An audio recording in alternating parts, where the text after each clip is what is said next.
Isa sa mga paborito kong kakanin dito sa Pilipinas ay yung biko. Pero pag nagawi kayo ng Batangas, ang tawag nila dito ay sinukmani.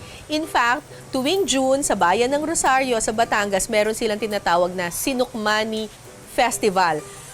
Tuturuan tayo ngayon ni Florence kung paano gumawa ng sinukmani ng Batangas. Okay.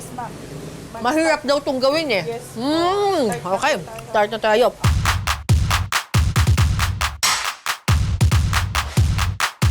Kapag mainit na ang tulyasi, pwede nang ilagay ang gata at ang pulang asukal.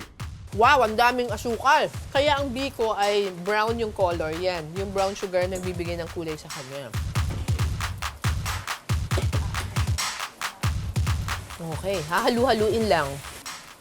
Alam niyo po, mga kapuso, yung sinukmani, ito ay hindi pang araw-araw na kinakain dito sa Batangas. Usually, kapag special occasions lang sila nagluluto ng sinukmani, lalo na noong unang panahon, kasi mahirap gawin. Kailangan talagang medyo malakas yung bisig. Actually, noong sinaunang panahon, mga lalaki talaga ang gumagawa ng sinukmani. So, kapag piyesta, talagang nagtitipon-tipon na yung mga lalaki, tapos sila na yung naghalo-halo ng sinukmani. Hihintayin lang mag-simmer ang mixture at haluin ng maigi sa loob ng 5 to 10 minutes.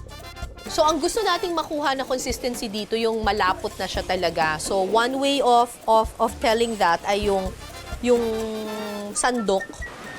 Yan, pwede na siya Tsaka may nagsistay na dun sa mismong sandok. Pwede nang idagdag dito yung malagkit.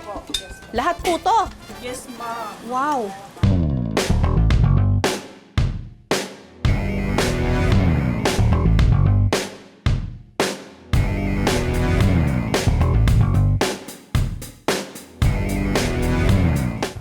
Ayan. Dudurugin lang po natin, ma'am, yung mga yung malaki. Ang extra challenge sa pagluluto ng sinukmani, walang tigil na paghahalo. So imagine nyo na lang, sa lagay na to, isang tulyasi pa lang ng sinukmani ang ginagawa namin. O, ako naman. Relyebo.